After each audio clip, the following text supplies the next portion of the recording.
gay women. Whatever you want to call them, they're pretty cool. Whatever you want to call them, they're pretty. They're pretty. Whatever you want to call them, they're pretty cool.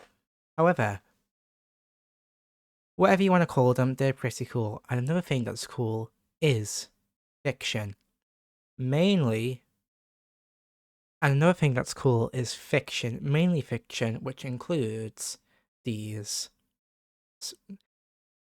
And mainly fiction. And what's mainly cool is that fiction can involve lesbians. And what's really cool is that fiction can involve lesbians.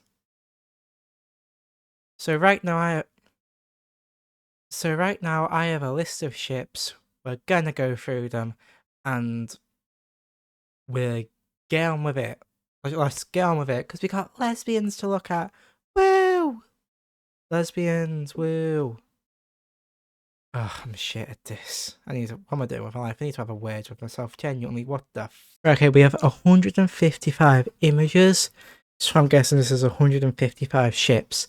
So we'll lock in, everyone. Time to get to work. First off, we have Twilight and Rarity. We're going to put them in C. Because in my eyes, Rarity will always belong with Applejack. And nothing is ever going to change my mind. And it's crazy how I've never seen an episode of, well, not never, but probably not for a while, have I seen an episode of My Little Pony. But the amount of times I've seen Rarity and Applejack drawn together is crazy. Now this is A. I used to love Steven Universe. Peridot and Lapis living in their gay little alien farmhouse that they stole off some homophobe but were let to live by the cool homophobes. Was he homophobic, racist? I don't remember. Let him get, they made that barn really cool, and then they had the little pumpkin dog. It was lovely. Now, lock in, because we're about to see peak. Rosalina and Pauline are the best. Paulina are the base for any ship in my eyes. In my opinion, the amount. These are just purely based on who I have seen the most fan art of, but we have Rosalina, my favourite character, and then we have Pauline, who I feel like they just kind of match, they were built for each other. It's not staying here, but Azula and Katara going in B. Because it is the earliest I can find of toxic Yuri or doomed Yuri. And I think that it belongs in a special place on this pillar for everybody to see. This is arguably a monumental moment in history. Looking at Nickelodeon make history of one of the first ever mainstream show, toxic Yuri ships. That's important. Alright. This is S.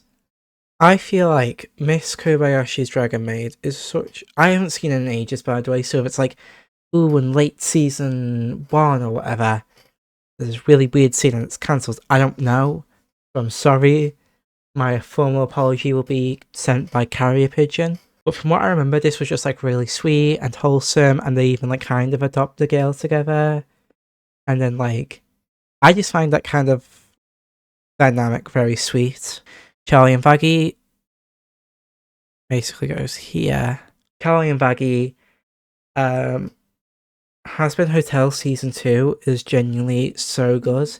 And I think, actually that could be a video where I go back and watch my old video where I predicted what would happen in Season 2. That's actually, I'm going to make a note of that.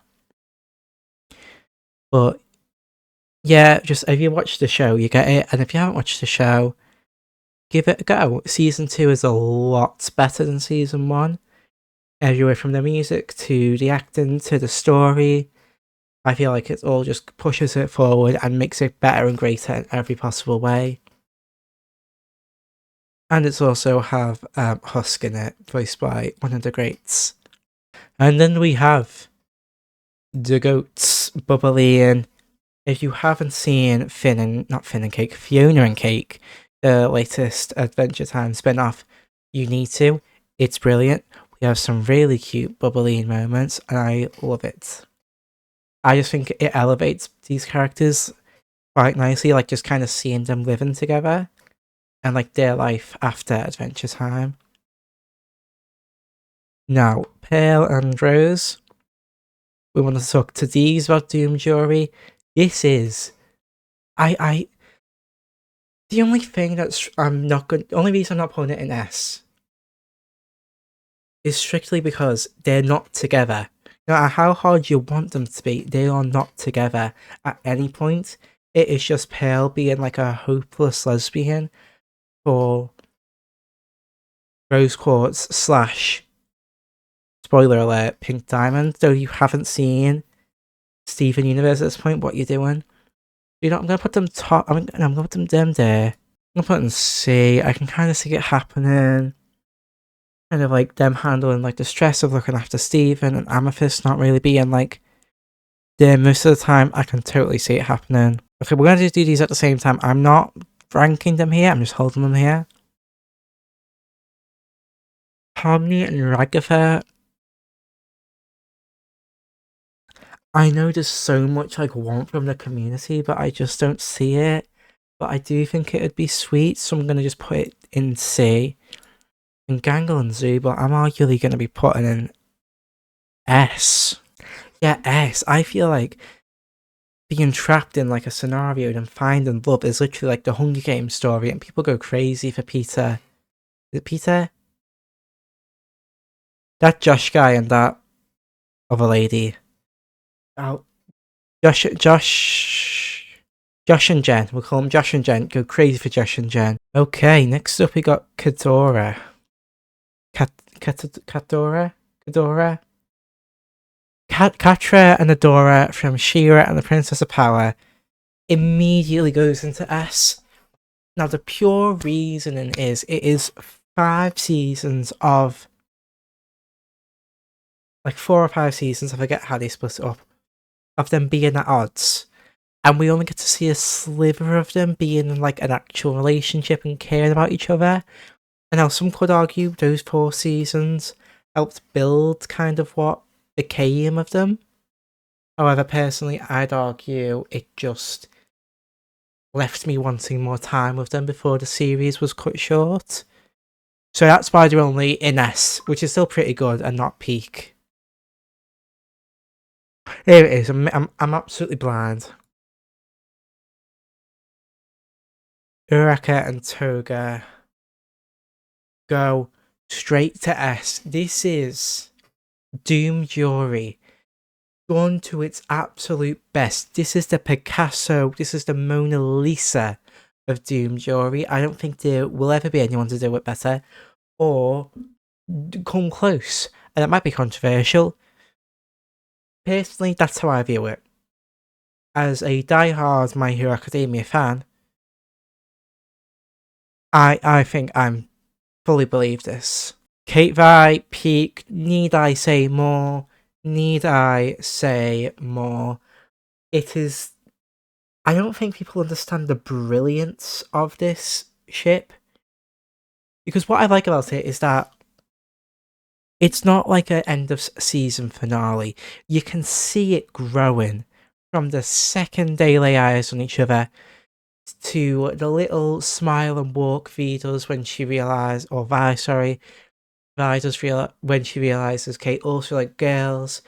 This has been something that was brewing and it delivered. The turmoil, the angst, brilliant. You know what? It's brilliant.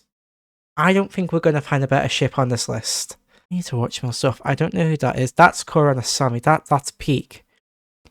This is Emily and Charlie. This is going in D. Because I don't like it when we get so few like sapphic ships or like romances on screen. Especially in the kind of the world of animation, especially Western animation. To like then go someone else. Also, I just don't see it. they're too similar. Like that, I like the reason I like Shaggy so much is the juxtaposition, but ultimately like the same goal. Like they'll tackle it from different perspectives, but ultimately they have the same like final outcome they want to achieve. Amity and Lose. Well, they're definitely an A. Actually, you know what? I'm moving Zubul and Gangle down. They are good, but they're not. They're not this level. For me personally, they're not anywhere close to these four. Nowhere near these. Nowhere slightly closer to these three. But yeah, I feel like there's very like a big divide between S and A. Kurosami. You know, I'm just gonna do. I can see a few that are immediately like up there. So Harley, right? Okay, the only Harley I'm gonna base this off is off of the Harley Quinn TV show done on HBO Max. Okay, actually looking back, okay, I love Kurosami so much. In my opinion, Kurosami walked so Caitlyn and Vi could run. Because we don't see a lot of Kurosami in the Legend of Korra anime, gets bumping down to A. But with Harley, we get a good chunk of the show. Like, I think it's the end of season 1, end of season 2, where it's like, oh, okay, this isn't like our Harley Quinn and Poison Ivy, and it's not Harley Quinn and Joker and Poison Ivy and Kite Man, which is the initial love interest. It's there together, and it's them thriving and being cool together. That's why that's an S. I kind of want to put it in peak, but like I just don't feel like it has the backing. Actually, can I propose a substitute? Paulina and Rosalina are only good because of the fan stuff. I've seen like fan comics and it has Rosalina, so I'm gonna bump that into A. Oh god, this is so I don't know. Because I'm trying to do it also based on like the positions, like Kate V is peak. You calling her V? Kate Vi is peak. Yeah, okay. Now, I'm 80% sure this is Cora and the borderline fascists that she fights. I think we can put them an F. That an F. Ah, sugar. Let's go in B, Boki and Boki's okay, yeah, I'm comfy with that in B. I don't think Boki, at least as I've only seen the anime, I've not read it. As far as I can see, Boki is too friend-based to be in a romance, and I know that might sound weird, but that's the best way I can describe my opinion of it.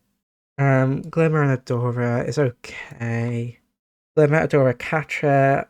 I don't think Glimmer would, regardless of how far in the future, goes in D as well, actually.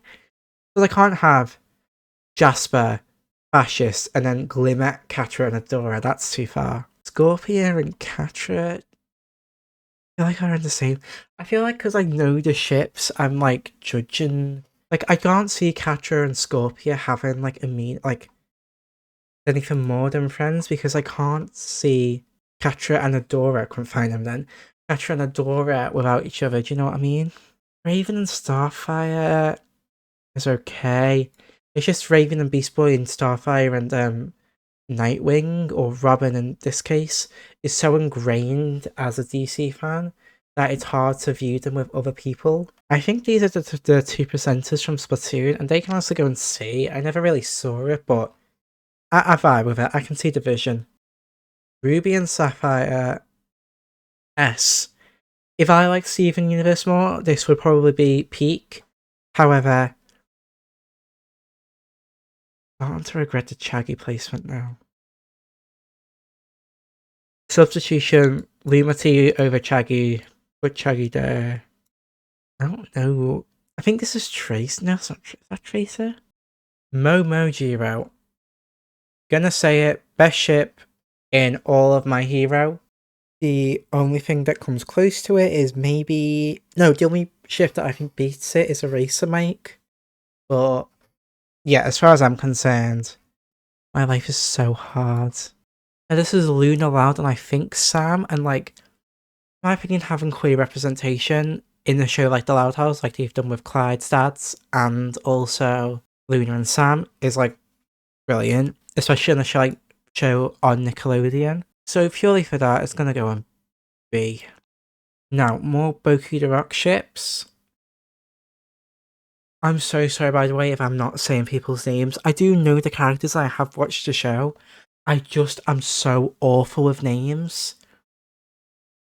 That's why I like Steven Universe. Hale, Jasper, Garnet. I remember these names. I could not tell you a million pounds to the head who this someone with the red hair is here.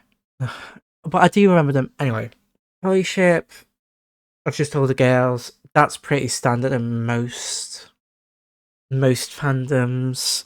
I spoke with like groups. This I don't like because it's like a almost like basically red hair girl is like treats blue hair girl too high in my opinion for it to be like a healthy relationship. Might be a bit woke of me, but hey ho, we move. We have Jasper, but I think it's fractured Jasper and Pearl. Any ship with Jasper gets an immediate F from me. I've only seen like the first 2 episodes of Delicious in Dungeon, where it's called. These 2 look cute. They're going in B. Now this is cheating because Ranma is only Yuri half the time. But I feel like I've seen only like a few episodes of each of these shows, so I can't really form like inclusive opinions. So it's gonna go in like it's gonna go high C. It's a high C. I don't mind it. Like I don't hate it, but it's not brilliant. Now, Perfumer and Scorpia are my favourite ship in She-Ra, without a shadow of doubt in my mind. But I can't put them in S because we don't get enough of them. But when I tell you, if you watch She-Ra and you have a heart like I do, and you see Scorpia get her match, it's like it's Christmas. It's the best day ever. I love it. Like seeing her have this moment in the like the underwater bar thing was so like lovely and heartwarming. Okay, I've never seen Neon Galleon. I know she's in it. Vibes alone putting this in B. Could be incredibly wrong. Let me know in the comments down below, everyone, because I'm sure there's going to be millions of people watching me yap about Yuri. I don't know who these are. This is the same picture, but we've just included this bitch. What are we doing with ourselves? Nearly there. Right, everyone, lock in. We're doing speed round. This is literally her doll, and I don't see the connection. This was just 2 women having a connection on screen. However, it's not completely heinous, so it goes in C. Realistically, half of these is ranked too low. Probably going to do some fixing after this. This is Blooming to You. I haven't seen it, but it is one of the golden veils of Yuri, so it's going in A. Amber and Eve, they used to volunteer together. However, I only watch Invincible. I haven't seen Amber in a good couple of episodes now, so it goes in C. This is from Tomo-chan as a girl. I am personally going to rank it in B. This is from Tan and Bread. In my opinion, I was born a bit too late for this sort of era. Like look back, this is what I imagine having like a tween / teenage crush would have been like back then. Like having the same interests and just kind of having that closeness. I don't know. I was born in the late 2000s. This film, when they're 12, is set in the 2000s. So we move. Jaden Tori, anybody wants to have a word with me about why these should not be in peak, I will meet you outside. This is the Pentagon of peak Yuri / Sapphic. Oh my god, I just realised I made an awful mistake. No, I'm gonna say, oh, okay, S, I don't care. Queen Velverosa, Mallory, I knew it was an M. Should go on. If you haven't read Mage and the Demon Queen, please, for the love of God, do yourself the honour. Last time I checked, it was on Webtoon. I think it might have a print release. These are side characters in the Villainess. I fell in love with the Villainess, so they go in C. Can't remember the names. I can definitely see this becoming like one of them like Tumblr ships that become like a thing of legend in 10 years. The bride and I want to say Nebula. I don't think that's her name, but it's N something. Where'd she go? By the way, any of these that like you recommend in the I don't know / I don't care, these like recommend to me because like, but yeah, we'll call it mid-C. God, there's so much here I haven't watched. Like, I probably have watched it, I just don't remember / I just have no opinion. Like, okay, sure, Pale and Amethyst spend most of the time, to my memory, not getting along, really. Parappa the Rapper. Okay, sorry I don't get the Yuri characters from Parappa the Rapper. I'm in love with the villainess. One of the best Yuri manga. Definitely goes an A. Might as well do Shigo, or was it? Kim Possible and Shigo. Definitely had some tension putting that in A. That's the Kraken Girl movie. That's Madoka Magica. Could not tell you. More My Little Pony. Naruto people, more like My Little Pony, could not tell you. And that is Ferb's wife. Not Candice. Ferb's wife and Ferb's sister. And we are done. Sorry about the end, I was a bit rushed. It's been 50 minutes just looking at like lesbian couples. Probably edits down to 20 as well, which is crazy. This is my final tier maker tier list. If you have any objections, please leave them in the comments below and I'll be sure to read all of them and take them into heavy consideration. And if you have any like OD shows that I should give a try or give a first time watch to or whatever, please let me know in the comments down below. Anyway, thank you so much for watching this video. Sorry it's a bit of a long one. It's good to be back and I will see you soon.